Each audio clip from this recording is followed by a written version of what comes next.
ನಮಸ್ಕಾರ ವೀಕ್ಷಕರೇ, ಇಡೀ ದೇಶದಲ್ಲಿ ಕೇವಲ ಒಂದು ದಿನ ಮಾತ್ರ ಬಾಕಿ ಇರುವಂಥದ್ದು ಲೋಕಸಭಾ ಚುನಾವಣೆ. ಈ ಹಿನ್ನೆಲೆಯಲ್ಲಿ ಬೆಂಗಳೂರು ಉತ್ತರ ಲೋಕಸಭಾ ಕ್ಷೇತ್ರದ ದಾಸರಹಳ್ಳಿ ವಿಧಾನಸಭಾ ಕ್ಷೇತ್ರದ ಬಾಗಲಗುಂಟೆ ವಾರ್ಡ್ನ ವ್ಯಾಪ್ತಿಯಲ್ಲಿ ಇಲ್ಲಿನ ಬಿಜೆಪಿ ರೈತ ಮೋರ್ಚಾ ಅಧ್ಯಕ್ಷರಾಗಿರುವಂಥ ಮಂಜುನಾಥ್ ಅವರ ನೇತೃತ್ವದಲ್ಲಿ ಬಿಜೆಪಿ ಮನೆ ಮನೆ ಪ್ರಚಾರ ಕಾರ್ಯಕ್ರಮ ನಡೀತಿದೆ. ಬನ್ನಿ ಅವ್ರನ್ನ ಮಾತನಾಡ್ಸೋಣ. ಸರ್, ತಾವು ಎಲ್ಲೆಲ್ಲಿ ಪ್ರಚಾರವನ್ನು ಕೈಗೊಂಡ್ರಿ? ಈ ದಿನ ಕೊನೆ ದಿನ ಆಗಿರೋದ್ರಿಂದ ಬಹಿರಂಗ ಪ್ರಚಾರಕ್ಕೆ ಮುನ್ಕೊಂಡಪ್ಪ ಬಡಾವಣೆ, ಮುನೇಶ್ವರ ನಗರ, ಅಶೋಕ್ ನಗರ, ಅವನೂರು ಬಡಾವಣೆ, ರಾಮಯ್ಯ ಲೇಔಟು ಇಲ್ಲೆಲ್ಲ ಪ್ರಚಾರ ಮಾಡಿ ಮತ್ತೊಮ್ಮೆ ನಾವು 3ನೇ ಸತಿ ಹ್ಯಾಟ್ರಿಕ್ ಹೀರೋ ಮಾಡಬೇಕು ಮೋದಿಜಿಯವ್ರನ್ನ ಅಂತ ಪಣ ತೊಟ್ಟಿದ್ದೀವಿ. ಈ ಸಲ ಮೋದಿಯವ್ರನ್ನ ಗೆಲ್ಲಿಸ್ತೀವಿ. ಈ ಶೋಭಾಕರನ್ನ ಗೆಲ್ಲಿಸಬೇಕು. ಕಾಂಗ್ರೆಸ್ ಅವರ ದುರಾಡಳಿತ ನಿಮಗೆ ಗೊತ್ತಿದೆ. ಇವತ್ತು ಏನು ಪರಿಸ್ಥಿತಿಲಿದ್ದೀವಿ ನಾವು ಅಂತ. ನಾವೆಲ್ಲೂ ಜೈ ಶ್ರೀರಾಮ್ ಅಂತ ಕೂಗಂಗಿಲ್ಲ. ನಮ್ಮ ಹಿಂದೂ ಹೆಣ್ಮಕ್ಳು ರೋಡಲ್ಲೆಲ್ಲೂ ಓಡಾಡಂಗಿಲ್ಲ, ಕಾಲೇಜ್ ಕ್ಯಾಂಪ್ ಹೌಸಲ್ಲಿ ಓಡಾಡಂಗಿಲ್ಲ. ಅದ್ರ ಬಗ್ಗೆ ಭಾಳ ಎಚ್ಚರಿಕೆಯಿಂದ ನಾವು ಹೆಜ್ಜೆ ಇಡಬೇಕಾಗಿದೆ. ಇವತ್ತು ನೋಡಿದರೆ ಹಿಂದೆ ಹುಬ್ಳಿಲಾಗಿರೋದು ನೋಡಿದರೆ ಇಲ್ಲಿ ಹೆಣ್ಮಕ್ಳು ಎತ್ತೆಚ್ಕೋಬೇಕು.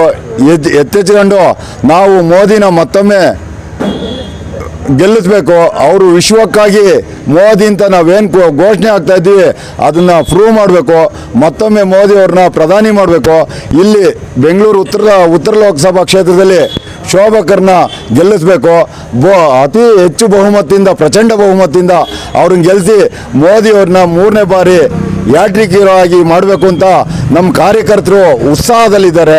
ಇಲ್ಲಿ ನಡೆದಿರ್ತಕ್ಕಂಥ ಕಾರ್ಯಕರ್ತರೆಲ್ಲ ಮೋದಿಗಾಗಿ ಶ್ರಮಪಟ್ಟು ದುಡಿತಾ ಇದ್ದಾರೆ. ಬೆಳಗ್ಗೆ ರಾತ್ರಿ ಸಾಯಂಕಾಲ ಅಂದರೆ ದುಡಿತಾ ಇದ್ದಾರೆ. ಅವ್ರಿಗೆಲ್ಲ ನಾನು ಧನ್ಯವಾದ ಹೇಳೋಕ್ಕೆ ಇಷ್ಟಪಡ್ತೀನಿ. ಅದರಲ್ಲೂ ಆಮೇಲೆ ನಮ್ಮ ಕ್ಷೇತ್ರದ ಶಾಸಕರಾದ ಮುನ್ರಾಜಣ್ಣವರು ಭಾಳ ಶ್ರಮ ಆಗ್ತಾ ಇದ್ದಾರೆ. ಈ ಮೋದಿಜಿಯವ್ರಿಗೆ, ಶೋಭಕ್ಕ ಅವ್ರಿಗೆ 3ನೇ ಸಾರಿ ಮೋದಿ ಅವ್ರನ್ನ ಪ್ರಧಾನಿ ಮಾಡಬೇಕು, ಹ್ಯಾಟ್ರಿಕ್ ಹೀರೋ ಮಾಡಬೇಕು. ದೇಶದಲ್ಲಿ ನಾವು ಬರಲಿಲ್ಲ, BJP ಪಕ್ಷ ಬರಲಿಲ್ಲ ಅಂದರೆ ನಮ್ಮ ದೇಶಕ್ಕೆ ಉಳಿಗಾಲ ಇಲ್ಲ. ನಾವು ಬೇರೆಯವ್ರಿಗೆ ಗುಲಾಮರಾಗಿ ಬದುಕಬೇಕಾಗುತ್ತೆ. ಎಚ್ಚೆತ್ಕೊಳ್ಳಿ ಹಿಂದೂಗಳೇ, ಎಚ್ಚೆತ್ಕೊಂಡ್ರೆ ನಿಮ್ಗೆ ಉಳಿಗಾಲ, ಇಲ್ಲಾಂದರೆ ಯಾವುದೇ ಕಾರಣಕ್ಕೂ ಉಳಿಗಾಲ ಇಲ್ಲ ಅಂತ ನಾನು ಹೇಳಕ್ಕೆ ಇಚ್ಛೆಪಡ್ತೀನಿ. ಮತದಾರರು ಎಚ್ಚೆತ್ಕೋಬೇಕು. ಮತ ಬಾಂಧವರು ಇವತ್ತು ನೋಡಿ TV ಮಾಧ್ಯಮದಲ್ಲಿ, ಮೀಡಿಯಾ ಮಾಧ್ಯಮದಲ್ಲಿ ನೋಡಿದರೆ ಅವ್ರಿಗೆ ಗೊತ್ತಾಗುತ್ತೆ ನಾವು BJPಗೆ ಹಾಕ್ಬೇಕು ಇಲ್ಲ ಕಾಂಗ್ರೆಸ್ಗೆ ಹಾಕ್ಬೇಕು ಅಂತ. ನೋಡಿದರೆ ಗೊತ್ತಾಗುತ್ತೆ BJP ಓಟ್ ಹಾಕ್ಬೇಕು ಅಂತ. ಎಲ್ಲ ಎಚ್ಚೆತ್ಕೋಬೇಕು ಅಂತ ಮತ ಬಾಂಧವರಲ್ಲಿ ನನ್ನ ಕಳಕಳಿಯ ಮನವಿ.